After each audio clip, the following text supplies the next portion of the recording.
Halo semuanya, perkenalkan nama saya Irvian Rizky Nur Ardian dengan NIM 23070404004, Rombel Ekonomi Pembangunan D, Fakultas Ekonomika dan Bisnis, Universitas Negeri Semarang.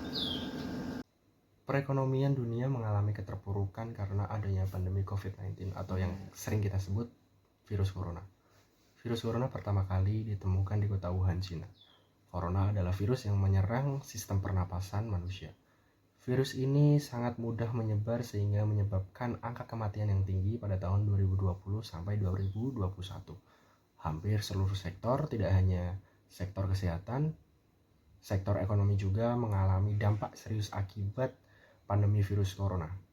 Pandemi COVID-19 telah menyebar ke berbagai negara yang memiliki ekonomi yang sangat berpengaruh seperti Cina, Amerika Serikat, dan negara-negara Eropa lainnya.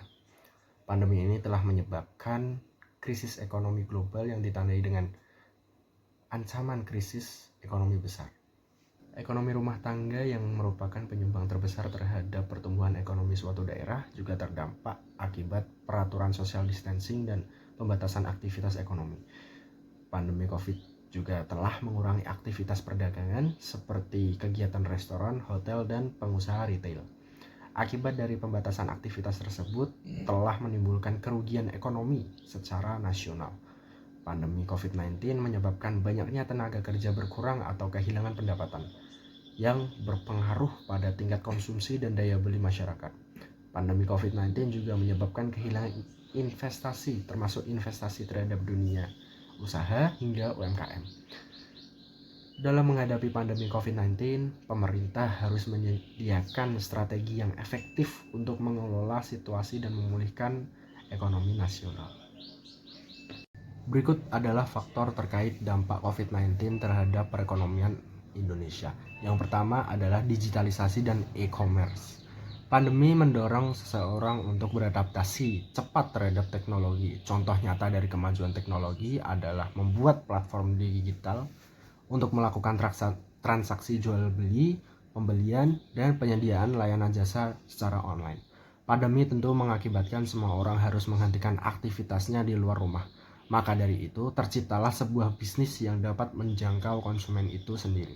Produsen dan konsumen tentu memilih cara yang efisien, fleksibel, dan praktis dalam melakukan jual beli secara online. Pertumbuhan sektor kesehatan. Sektor kesehatan adalah titik fokus dari pemerintah dan menjadi garda terdepan untuk pandemi COVID-19.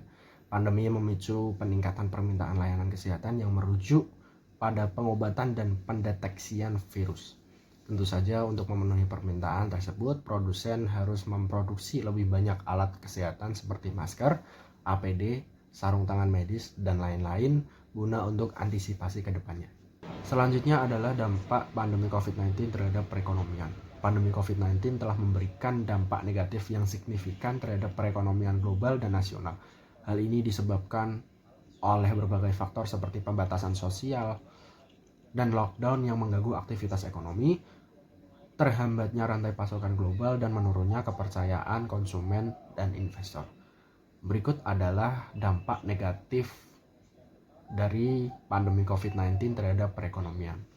Yang pertama adalah penurunan pertumbuhan ekonomi. Penurunan ekonomi adalah suatu kondisi di mana terjadi penurunan aktivitas ekonomi yang signifikan dalam waktu yang lama. Dilihat melalui perlambatan pertumbuhan ekonomi turun dari 5,02% pada tahun 2019 menjadi 2,97% pada tahun 2020. Hal ini disebabkan adanya peraturan tentang pembatasan sosial berskala besar atau PSBB, sehingga menimbulkan lockdown kepada beberapa kota bertujuan memutuskan mata rantai penyebaran COVID-19. Peraturan ini menyebabkan meningkatnya penurunan perekonomian pada perusahaan formal maupun non-formal. Yang terakhir adalah kebijakan pemerintah untuk memulihkan perekonomian di Indonesia akibat pandemi COVID-19. Yang pertama adalah kebijakan fiskal. Penambahan dan merealokasikan anggaran untuk sektor kesehatan, perlindungan sosial, dan pemulihan ekonomi. Lalu ada pemerintahan memberikan intensif pajak kepada dunia usaha untuk mendorong investasi dan kegiatan ekonomi. Terus yang terakhir, pemerintah memberikan penjaminan kredit kepada UMKM untuk membantu mereka mendapatkan akses pendanaan. Lalu ada kebijakan moneter. Penurunan suku bunga. Bank Indonesia menurunkan suku bunga acuan untuk mendorong pertumbuhan ekonomi. Quantitative easing.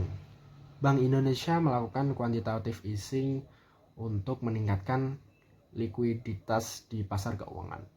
Dan yang terakhir adalah program pemulihan ekonomi nasional atau PEN tertuang dalam peraturan pemerintah nomor 23 tahun 2020 ditetapkan pada tanggal 9 Mei 2020. Program pemulihan ekonomi nasional atau PEN dilakukan melalui 4 modalitas dan belanja negara, yaitu pertama penyertaan modal negara atau PMN, yang kedua penempatan dana, yang ketiga investasi pemerintah, dan yang keempat adalah kegiatan penjaminan dengan skema yang telah ditetapkan.